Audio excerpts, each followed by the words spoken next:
भक्तजनों, आज की मानस की भक्ति भावना में आप सभी का स्वागत है। गोस्वामी जी की भक्ति भावना के वचनामृतों से हम सभी भक्तजन किस प्रकार से परिपूर्ण होते हैं,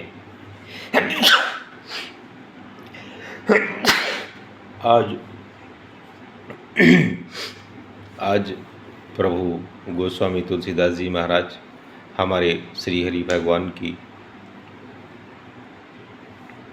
कौन सी अमृत बात लेकर आते हैं, आइए देखते हैं।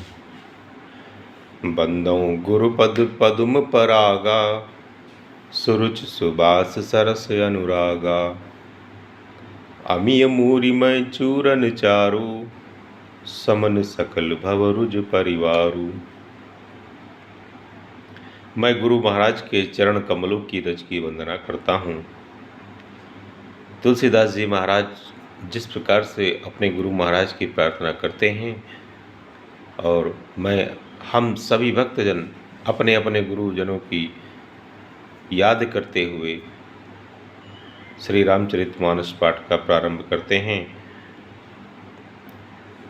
तुलसीदास जी कहते हैं, गुरु महाराज के चरण कमलों की जो कांति है, जो उनकी जो सुरुचि है, सुंदर स्वाद अर्थात सुंदर स्वाद है, जो सुगंध है तथा अनुराग रूपी रस से पूर्ण है, वह अमर मूल यानी संजीवनी जड़ी का सुंदर चूर्ण है। उनके चरण कमलों की रज की वंदना करना, जो संपूर्ण भव रोगों के परिवार को नाश करने वाला है। गोस्वामी जी कहते हैं कि गुरु महाराज के चरण कमलों की रज की वंदना सभी प्रकार के रोगों को नाश करने वाला है।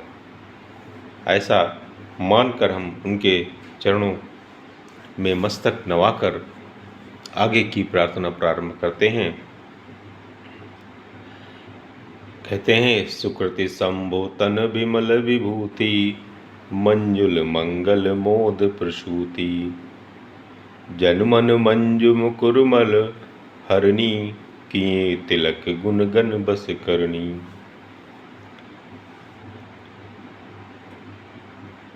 वह रज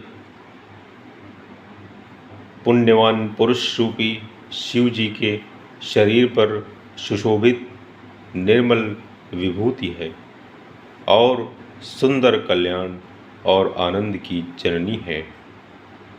भक्त के मन रूपी सुंदर दर्पण के मैल को दूर करने वाली और तिलक करने से गुणों के समूह को वश में करने वाली है। वह गुरु महाराज के चरण कमलों की रज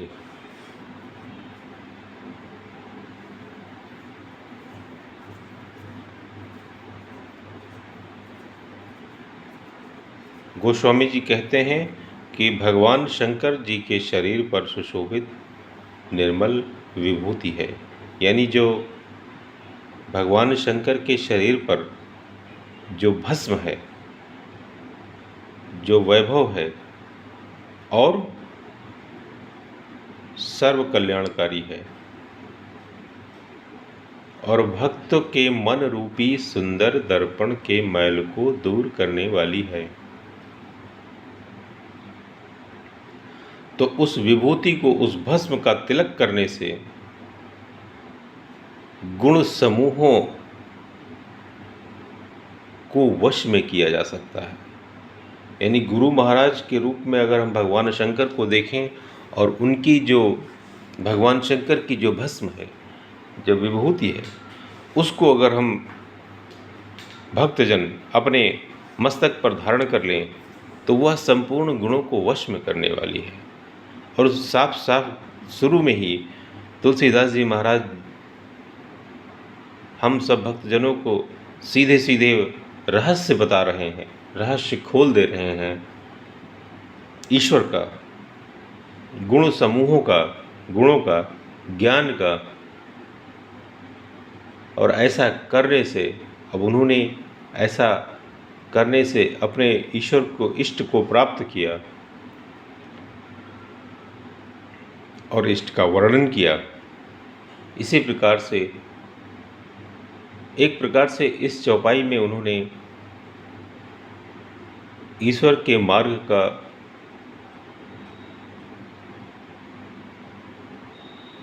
साफ साफ प्रस्थान रखा है कि ईश्वर को जानने का, ईश्वर को अनुभव करने का, ईश्वर को समझने का, उनके गुण समूहों को जानने का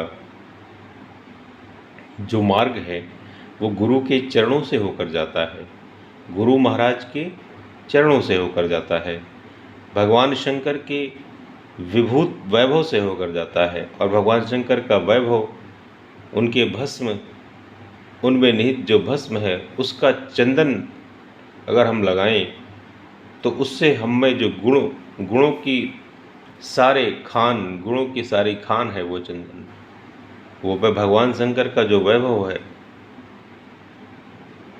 वो हम में, भक्तजनों में आ जाएगा और इससे हम गुणों की खान हो पाएंगे और गुरु महाराज और भगवान शंकर के रूप में उन चरण रज को धन्यवाद दे पाएंगे और हमारे इस जन्म के और कई जन्मों के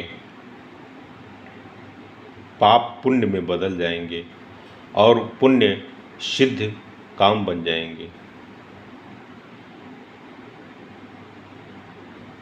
आगे लिखते हैं तुलसीदास जी, श्री गुरु पद नख मणिगण ज्योति, सुमिरत दिव्य दृष्टि ही होती, दलन मोह तम सो सप्रकाशु, बड़े भाग उर आवई जासु।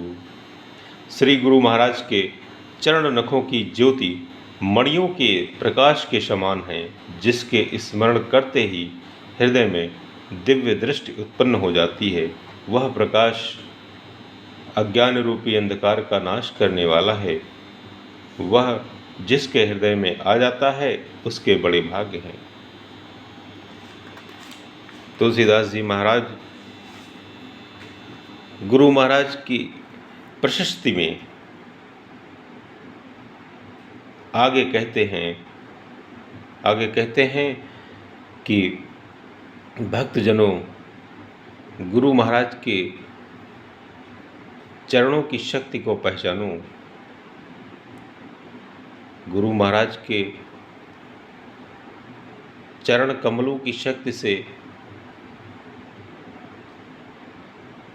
वो दिव्य दृष्टि उत्पन्न हो जाती है जो हमें ईश्वर और इस लोक और परलोक में तादात्म्य स्थापित करने के लिए सहयोगी है।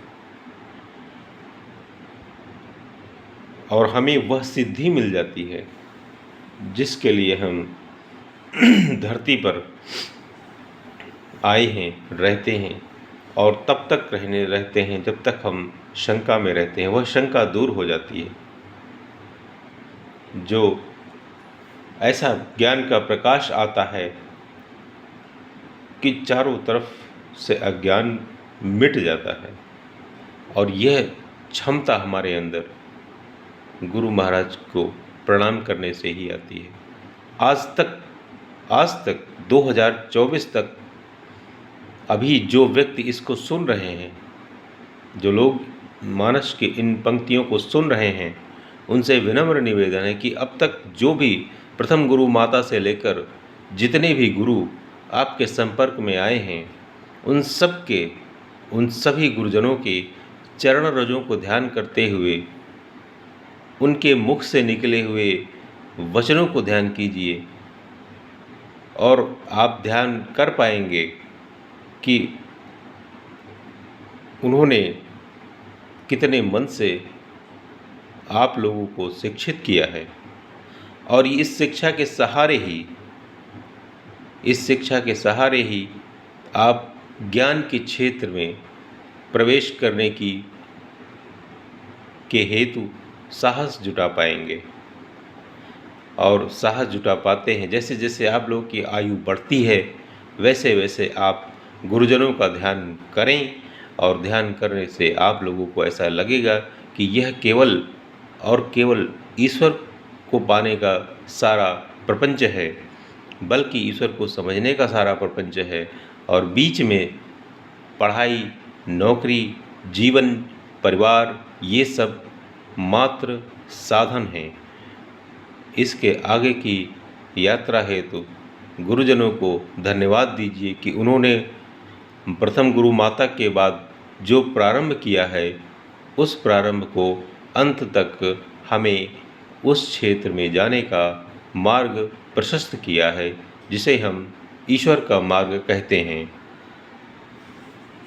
आगे तुलसीदास जी लिखते हैं कि उघरहि विमल बिलोचन ही के, मिटहि दोष दुख भव रजनी के, सूझहि रामचरित मनि मानिक, गुप्त प्रगट जहाँ जो जहि खानिक। उसके हृदय में आते ही हृदय के निर्मल नेत्र खुल जाते हैं और संसार रूपी रात्रि के दोष दुख मिट जाते हैं, एवं श्री रामचरित्र रूपी मणि और माणिक के गुप्त और प्रकट जहाँ जो जिस खान में है, सब दिखाई पड़ने लगते हैं।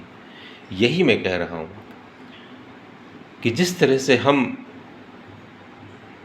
मानते हैं कि प्रथम गुरु माता कहते हैं और उसके बाद शिक्षक कहते हैं, शिक्षक कहने के पीछे और गुरु न कहने के, गुरु और शिक्षक का यही तो संबंध है कि जब हम शिक्षक को दोबारा ध्यान करते हैं तो वह गुरु बन जाता है, और एक बार में वो शिक्षक रहता है। केवल हम पढ़ के नौकरी पा गए, सांसारिक हो गए, कोई बात नहीं, लेकिन जब हम उन्हीं शिक्षकों को दोबारा ध्यान करते हैं, जब दोबारा ध्यान करते हैं तो उनके जो मुखामृत से जो वचन निकले हैं, अमृत वचन निकले हैं, उनको ध्यान करते हैं तो पाते हैं कि अब वही शिक्षक अनुभव बनकर हमारे लिए दिव्य प्रकाश रूपी गुरु बन गए हैं। सभी शिक्षकों को गुरु बनने के रूप में सादर प्रणाम। आगे लिखते हैं गोस्वामी जी की, जथा सुवंजन अंजि दृग, साधक सिद्ध सुजान, कौतुक देखत शैल बन, भूतल भूरि निधान। जैसे सिद्ध जन को नेत्रों में लगाकर साधक, सिद्ध और सुजान पर्वतों, वनों और पृथ्वी के अंदर कौतुक से ही बहुत सी खाने देखते हैं। यहाँ पर गोस्वामी जी ने एक तरह से अगर देखा जाए तो हमें यह बताने का प्रयास किया है कि सिद्धजन का मतलब हम आज 2024 में हम ये मान सकते हैं कि सिद्धजन का मतलब है अनुभव, एक्सपीरियंस होल्डर, जिनके पास अनुभूत पक्ष ज़्यादा मजबूत हो। जैसे शिक्षक, जैसे अधिकारी लोग, और जैसे सरकार, जो हमारे सेवक, जो हमारे जनता के, देश के चलाने वाले हैं, और मंदिरों के पुजारी, और भी विद्वान, लेखक, कोविद, बहुत से लोग हैं जो हमारे संपूर्ण होने में सहयोग करते हैं। और साथ में इन सब से ऊपर है प्रकृति। प्रकृति के संपर्क में रहने से हमारे अनुभव पक्ष में मजबूती आती है। प्रकृति भी एक प्रकार की गुरु है। यहाँ से प्रारंभ करते हैं गोस्वामी जी। आगे की प्रार्थना हम कल करेंगे। धन्यवाद। सभी भक्तजनों को प्रणाम। हम चाहे जितनी बातें ज्ञान जैसी लगें, लेकिन ये भक्ति के मार्ग पर ही हम अग्रसर हैं, इसलिए ज्ञान के मार्ग में गलती हो सकती है, भक्ति के मार्ग में नहीं। जय श्री राम।